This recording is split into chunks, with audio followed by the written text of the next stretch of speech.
রংপুরে পুলিশের সঙ্গে সংঘর্ষে বেগম রোকেয়া বিশ্ববিদ্যালয়ের শিক্ষার্থী নিহত আবু সাঈদের হত্যার মামলায় একাদশ শ্রেণীর শিক্ষার্থী আলফি শাহরিয়ার মাহিমের জামিন মঞ্জুর করেছে আদালত। বৃহস্পতিবার দুপুর 1টায় শিশু আদালত 1 এর বিচারক মোস্তফা কামাল শুনানি শেষে এই জামিন আদেশ দেন।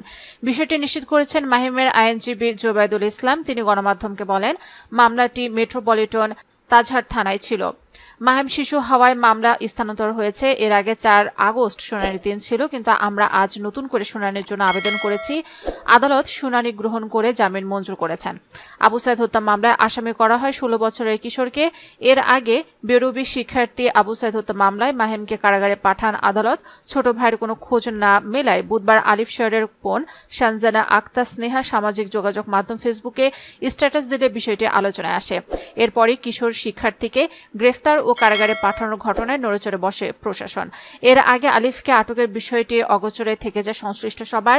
মাহিমের বাবা মোহাম্মদ শাহজালাল বলেন, পুলিশ কমিশনার আমাকে ডেকেছিলেন, আমাদের আশ্বস্ত করেছেন মাহিমকে ছেড়ে দেওয়া হবে। তবে ছেলের সঙ্গে কারাগার থেকে কথা বলিয়ে দেওয়ার চেষ্টা করছিলেন কমিশনার, কিন্তু সম্ভব হয়নি।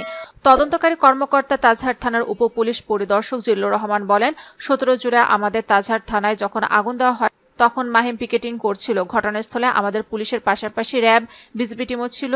ওই সময় সে বিজিবির হাতে ধরা পড়ে।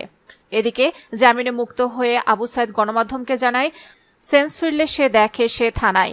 সে পুলিশদের বলে সে পুলিশ লাইনের স্টুডেন্ট। তারপরও পুলিশ তাকে ছেড়েনি। তার গলায় রাবার বুলেট লেগেছিল। সে জ্ঞান হারিয়ে ফেলেছিল।